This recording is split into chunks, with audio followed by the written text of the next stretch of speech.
the Bliss Business Podcast, the show about empathy, connection, and consciousness in business. Today's episode is brought to you by Zero Company, your paid search, social media, and programmatic ad experts.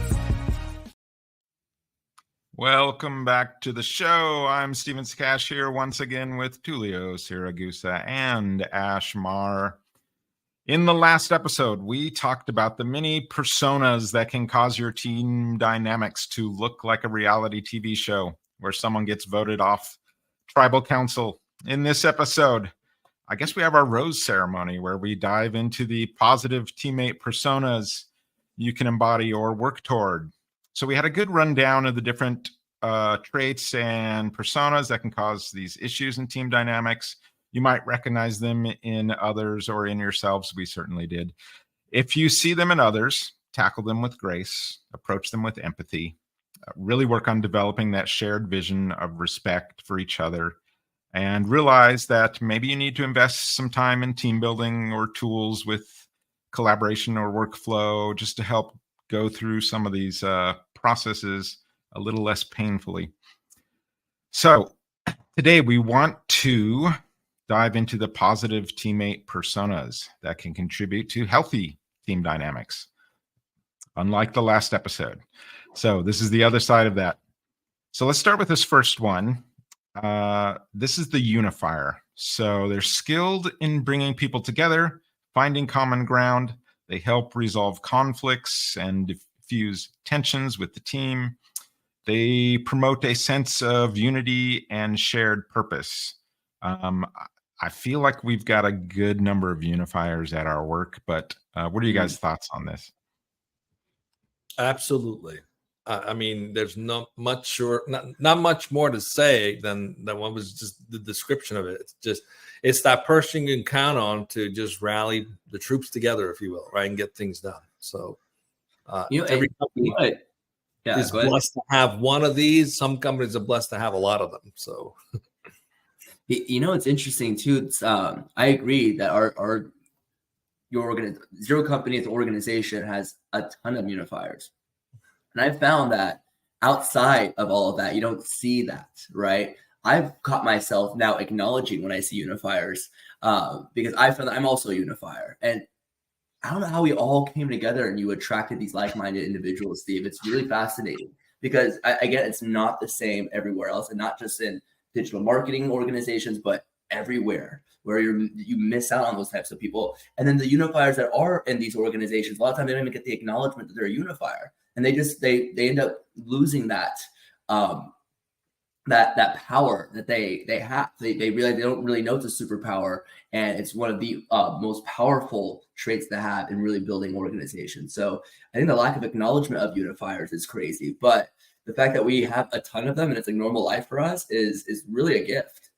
I think, you think of the two forces that are our gravity in our work. So one is, we're building love into everything, right? So we've got this sort of love that's just going around. That's just, super powerful force. And the other really is that goal of connection that we have, connecting. Mm-hmm. So these are unifying goals, the magnets of what brings us together, and why we have so many unifiers. I think never really thought about it too much, but I thinking about it now, you're right. We absolutely have a lot of people that fall into this category. Well, I think it's also a trait of empathetic people because ultimately with empathy, it's all about generating connection. Even in design thinking, with its roots in empathy, or its pillar being empathy, the whole end goal is to understand and connect better with all the people involved, and at a much deeper level than just transactional needs, but at an emotional need. It's a testament, if you have a lot of unifiers, that you're surrounded by empathetic people. It's a gift if you know how to use it right, and you know how to put your clients, your markets with that. So we're absolutely blessed with that, and I'm not surprised. Like attracts like. Yeah, I think that, and the whole purpose of really for us on the empathy side of things, is that build love into scalable systems. It's like just one of those things is how can we be more empathetic in, treating each other, treating our clients, treating all the stakeholders involved in the company. And I think that is just this unifying force. And so it does show itself on teams. So I mean, even gone as far as about to introduce a platform that's going to be designed to help other brands unify with their clients. I mean, this is like our culture, our way of life. So it definitely is like one of those things, like you pick the top one that really represents what we do here. So yeah. All right, the next one. I really love these people, the encourager. They provide motivation, support, and positive reinforcement. Celebrate team wins and individual contributions. They help boost morale and team spirit. I think probably a lot of people might come to companies or workplace where in their life they didn't have this, growing up sometimes. And there's so much trauma that comes with that and so much baggage that comes with that. I think that the opposite side of that, having a parent that's very encouraging, that's very supportive, it's just so healthy for the child. And when you get into the workplace, sometimes you need people around you that are going to encourage you and help deal with some of those kind of past traumas or wounds, even to get your confidence going, to get all these things we've talked about. What are you guys' thoughts on the encourager? I think probably one of the greatest skills a leader can develop is how to be a source of encouragement to others. It is a great way to motivate and validate people's efforts. I don't think you can have a great team dynamic without the person who's, no matter how hard things are, there's always that person or persons who believe in the team and just kind of let's do this. I know it's not easy, but let's do this. Let's push forward. We're almost there. They're the coach on the team that gets you over the hump or gets you believing in yourself when you don't. And so that's the gift of the encourager, is that they can see in you your ability even when you don't see it, and can encourage you to push through. We see this in teams. You got coaches. That's their job. Really, they're the encourager. A bad coach is just going to be a tyrant, but a good coach is the encourager, right? So that's my thoughts on it. We have team members too. Steve, I don't know if we're want to name drop one of your really, really close friends that you work with as well. I would call him an encourager. And there's been many times where he's encouraged me. He's our vice president of digital marketing. He's amazing. And I didn't notice it. I mean, I noticed it in the sense I always appreciated his acknowledgement and his encouragement and how it always made me feel. And I found that I've been doing the same for others because I love how much it makes me feel. So I assume if it makes me feel so great, I can only imagine how great it feels. It makes other people feel as well. Now, I never tied the two and two together that it actually plays a factor in a successful organization. And actually, it's funny. I like to take it a step further. I'm finding that people, they love they value the currency of acknowledgement and encouragement more so than any tangible thing you give them. I've been given tangible things as encouragement to keep doing the positive work or so on and so forth, but it never really stuck to me like the positive words I received from our vice president. So just something to share there. I have to acknowledge it that we have encouragers on the team, and it really changed the game for me. It's funny because he invites me to meetings just to say, hey, come into these meetings, see if there's anything you would think I could improve on, or he wants me to coach him on stuff too. And I'm like, I sit through these meetings, like, all I can encourage you to do is to just continue to be an encouragement.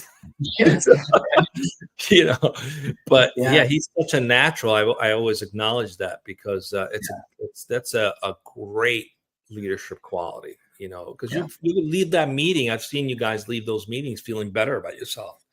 You can't beat it. You can't beat a leader like that. You just can't even. It's like they're worth their weight in gold, for sure. Yeah, and I don't know. I mean, the opposite side of this would be what the discourager, which just feels like these 10-pound ankle weights or something on you. Anything you're doing, and you can just feel how, like, if you think about that opposite force of just how slow and how hard things are and how plodding things are. And if you have that on your team, if you're a basketball team and you're playing with these 10-pound ankle weights all the time, you're going to get out jumped, outrun, all those things. So if you've so the opposite side of that, the encourager, takes that off. It's more freedom, it's more agility, it's, jump higher, go faster. I think it's a very important role in the whole process. And we probably people take it for granted a bit, but there's always, that one person that's just such a good teammate. And I'm not saying we've got just one in there, because I can name a few, but in that team environment, 5 or 6 people, having that one person when things get tough, they're gold. They're pushing you through whatever wall that is in front of you, just with, their encouragement. If you find yourself thinking that they're overly excited all the time, a little bit Pollyanna, maybe, just maybe, you might be missing the whole point of how valuable they are. And I speak that from personal experience. I remember there were times when I would meet people and then I'd be like, why are they just so happy all the time? It's like, constantly, everything is good. Everything is positive. Come on. And I realized it was just a lack of grace and gratitude on my part. Like, I would be a little bit in my head and not realize that this person was actually doing me a great service by, first of all, believing in me enough to encourage me, because that's the key thing. If you have someone encouraging you, that means they believe in you. And that in itself should be an acknowledgement that I am worth encouraging. So again, it's a gift to have that person on the team. All right, let's hop to the next one. This is, I don't know how much there is to say about this one. It's pretty obvious, though. The idea generator consistently brings fresh ideas and creative solutions to the table, encourages divergent thinking and exploration of new possibilities, helps the team stay innovative and avoid stagnation. So this person's, generally kind of like the, I don't know if they're the fertilizer of the group, but they're creating a fertile environment, and they're bringing up ideas and throwing out creative ideas in there. I think the real key there is that they aren't afraid to throw out something that's, maybe just off the wall. And the other key is that psychological safety, which we'll get into in a little bit. Just having that environment that can allow an idea generator to flourish. Yeah, this is another one where I've never considered myself an idea generator. I was more like the person that works with the idea generators to bring them to life. But having been around them enough, they sort of rub off on you, and you realize that you can come up with ideas yourself. And sometimes I do.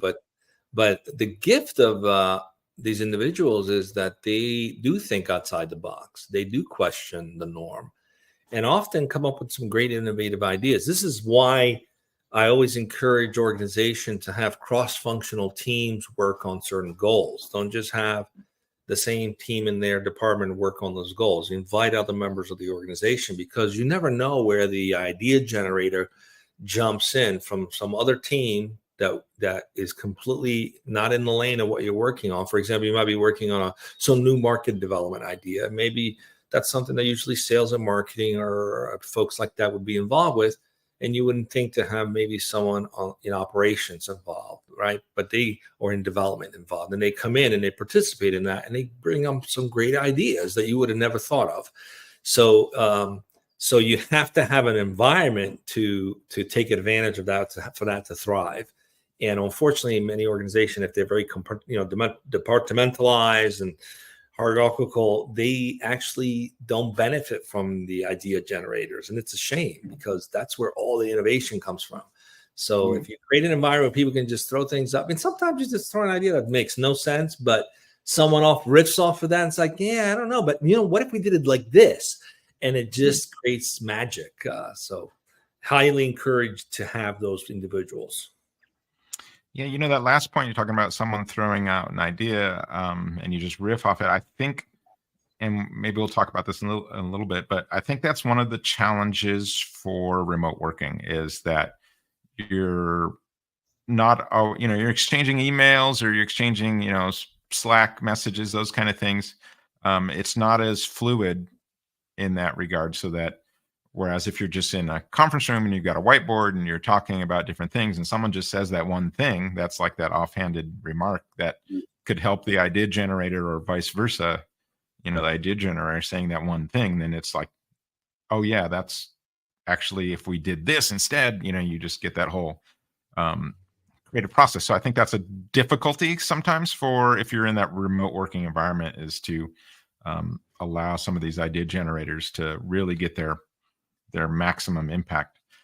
This next one, let's go to, is the task master. So excellent at project management and keeping the team on track. They break down big goals into actionable steps and deadlines.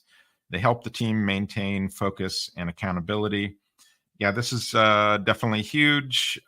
It's great when the taskmaster is also the encourager, so that you've got, hey, here's what we need to do. I know you guys can do it. You got those kind of combination going on there, versus, just cracking the whip or something like that. Or I immediately thought of our lead developer in the Philippines, who masterfully uses Trello cards and Notion cards to manage every aspects of everything, and then it's just he's truly masterful at it. And it's just like you look at it and you're like, wow, this just makes my life so much easier. I could just have someone else just lead the way here on this too. So it makes the team feel like they're taken care of, because someone has made it so simple to just get things done.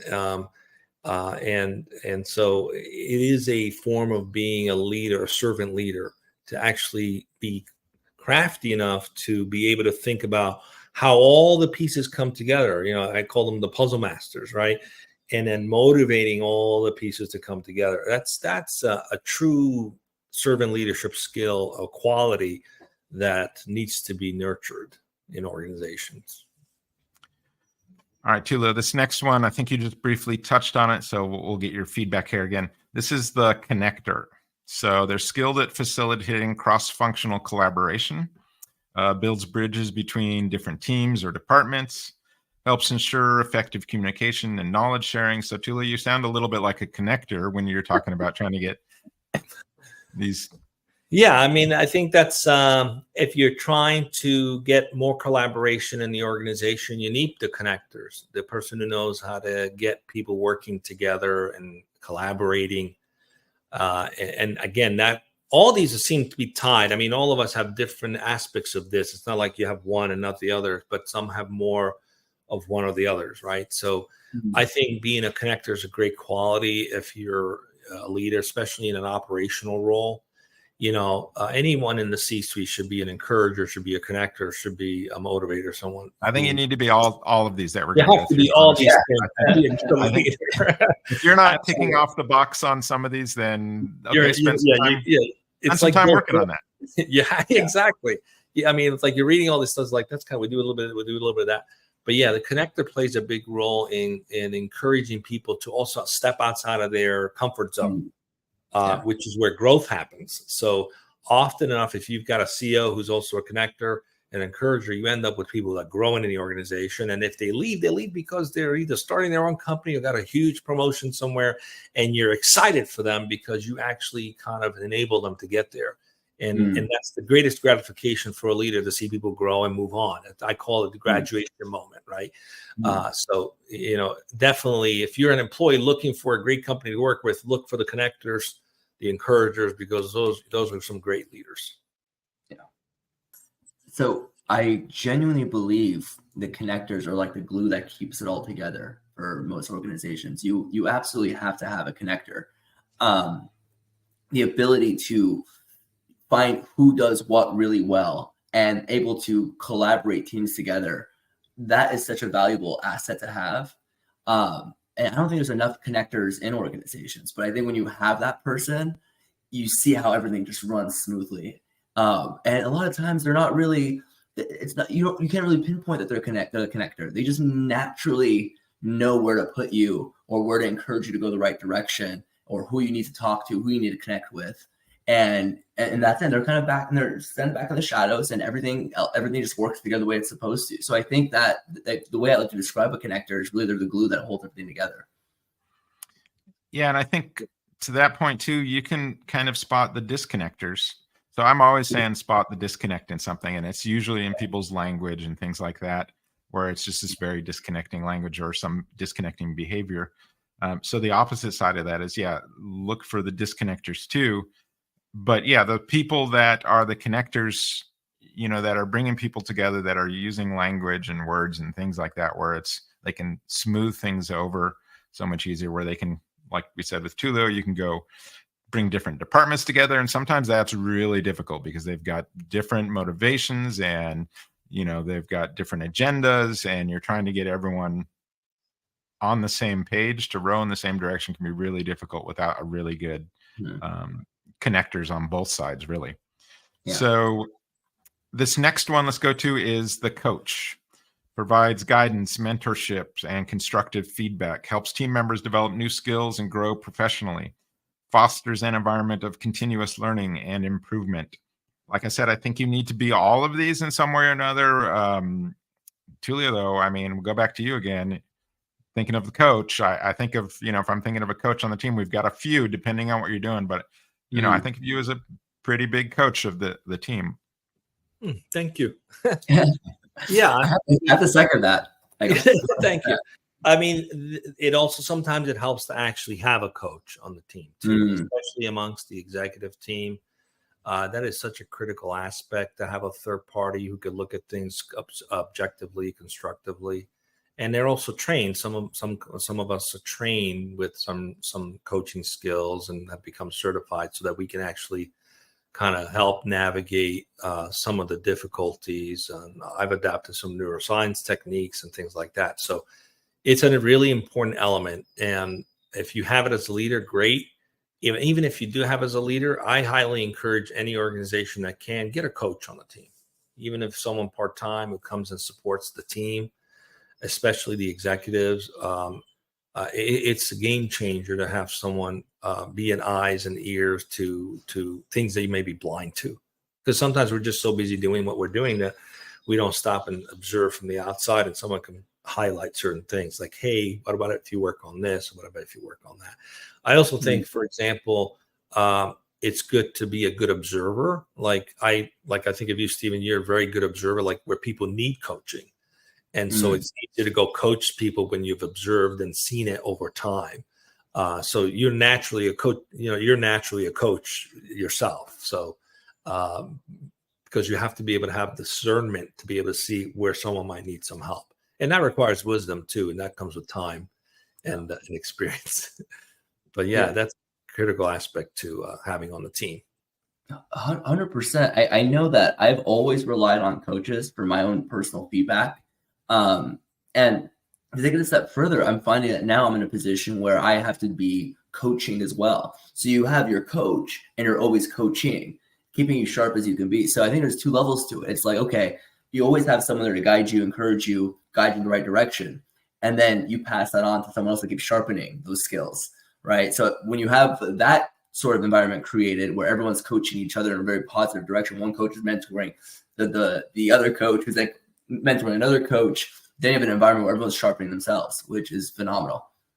Even inside of an organization, if you can move away from the titles of managers, like in the middle layer management in a big company, if you can move away from the title of manager and change them to success coaches, something along those lines, you will shift dramatically what the responsibility of that manager actually is. It's not to manage things, it's to encourage and coach people to be able to be self-reliant and not and get things done. So in one of the companies I've worked with in the past, the account delivery leaders, which in most organizations would be called an account manager or a client partner, their title was actually success coach.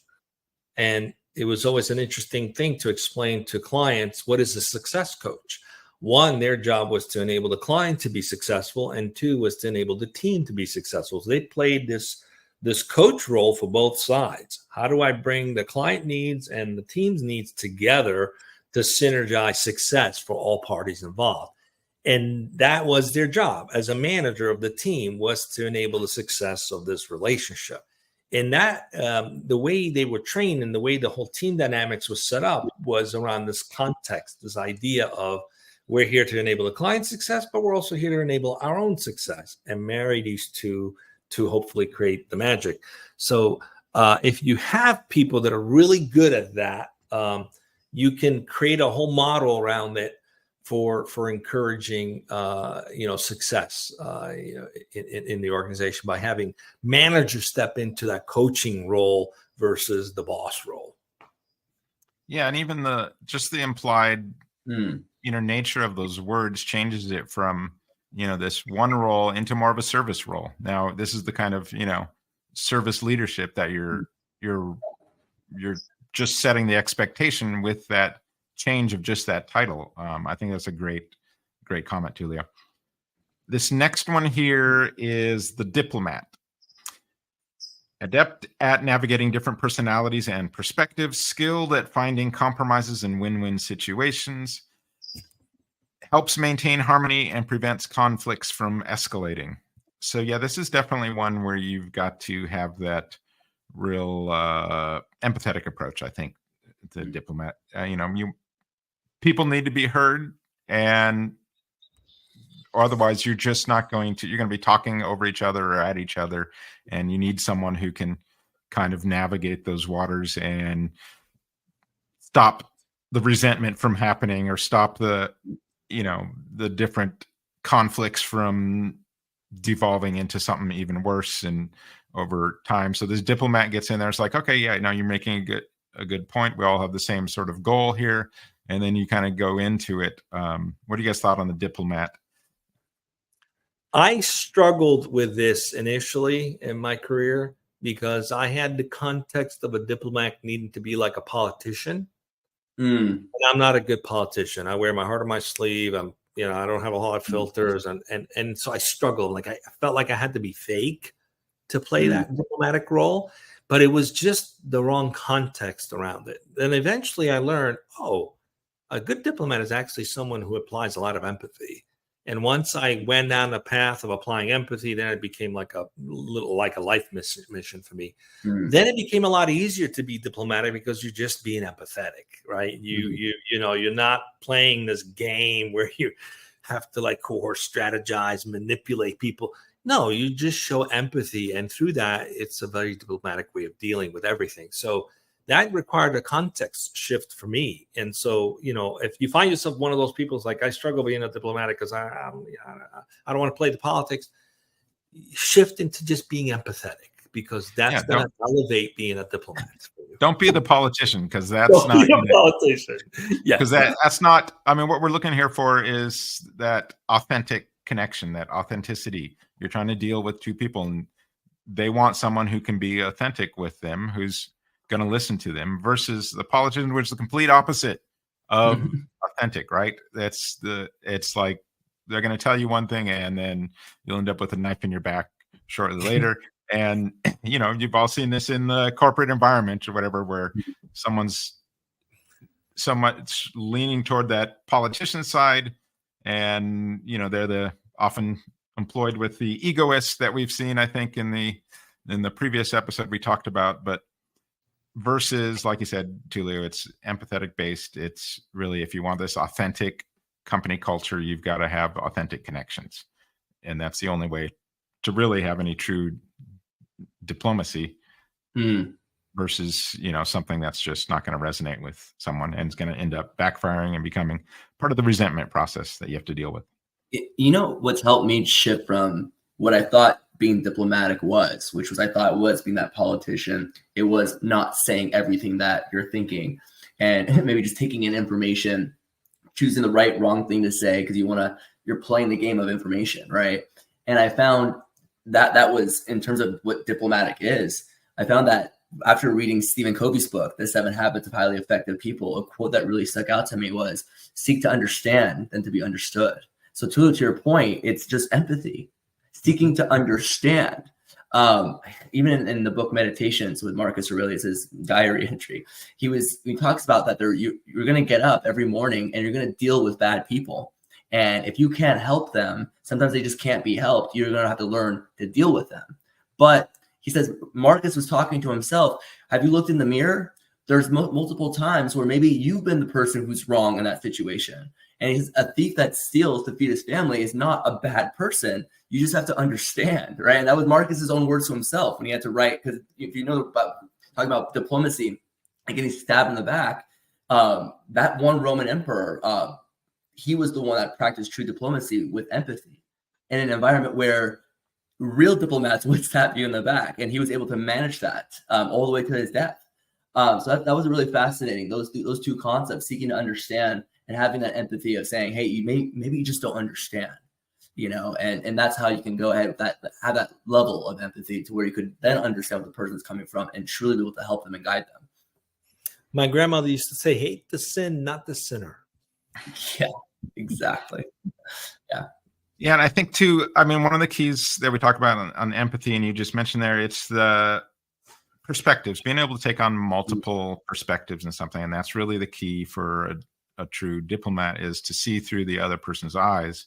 And that's what, as consciousness evolves, goes from this really self-absorbed egoic thing to more of a ability to see from multiple perspectives. And that's what makes a good diplomat, I think. So let's talk about this next one.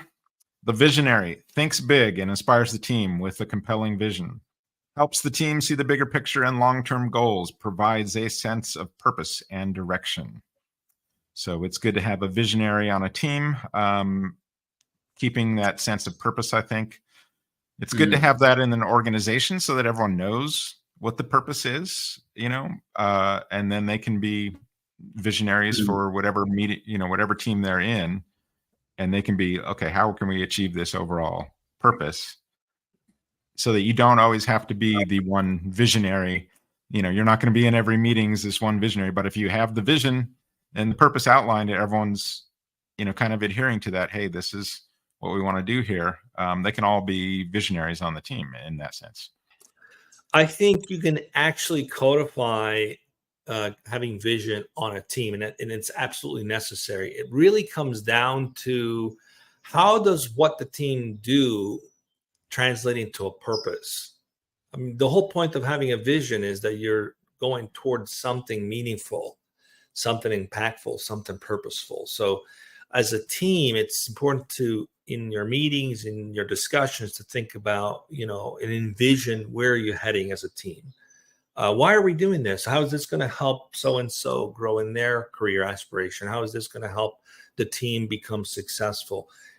Turn it into an exercise in introducing purpose for the team. The vision plays a big role in that. And so you don't need to have one big visionary to do all that. It's great if you have that on the team, but just to take proactive steps to just stop and say, why are we doing this? What's the purpose we're trying to achieve as a team? And make it personal. Then that becomes your vision in terms of as a team. And it's totally doable and it's absolutely necessary. That's how you create cohesion amongst a team. It's really important to do that. And which is why also, even in team meetings, sometimes you'll see a leader repeat themselves in various team meetings, like, here's why we're doing this, just reminding the team of the vision of why we're doing it. Because sometimes you get into the weeds of things and you can easily get lost and like, why are we doing this? So someone has to be the cadre who reminds everybody, saying, here's the purpose of why we're doing this. This is the vision we have as a team. We've all agreed to this. And that's another key thing. You got to do it as a team. You can't, it doesn't work if someone says, here's the vision, go after it, right? That's your vision. The team has to be bought into it. And the best way to get the team bought into it is to have them define it together. That's a key element that a lot of companies don't do, which is why they fail. Like, how come I can't get everybody engaged around this thing?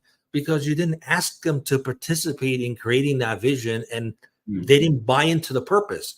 So it's really important to enable good team dynamics, to create a space for those teams to buy into the purpose, contribute to it, and contribute to the vision. And just to add to that real quick, the vision, to your point, making sure when we're reiterating and reminding people that this is something everyone is agreed to, that everyone's coming together for this one shared vision. And I think the misconception or the mistake that gets made is there could be a visionary, maybe he's the leader of the organization, and he has the vision, he thinks that everyone's bought into it or assumes they are. And I think you have to have the awareness.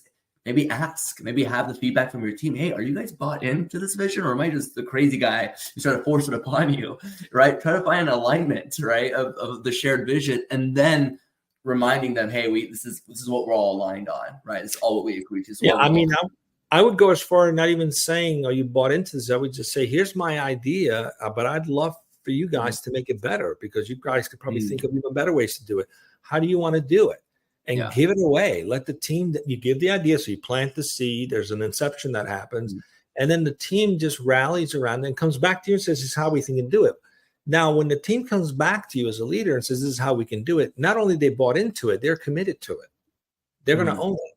You don't have to keep selling it. So as a leader, you're going to be a lot more effective giving it away and letting the team make those decisions, and to try to constantly convince them and sell them. And it's too exhausting and it's not effective. So giving it away, learning to trust the team can make those decisions and contribute. This is why we talked about earlier, and even in previous shows, having cross-team collaboration where you get the insights and intelligence, the collective intelligence of multiple different teams. So it's absolutely codifiable and an important aspect of creating a team dynamic that works extraordinarily well together.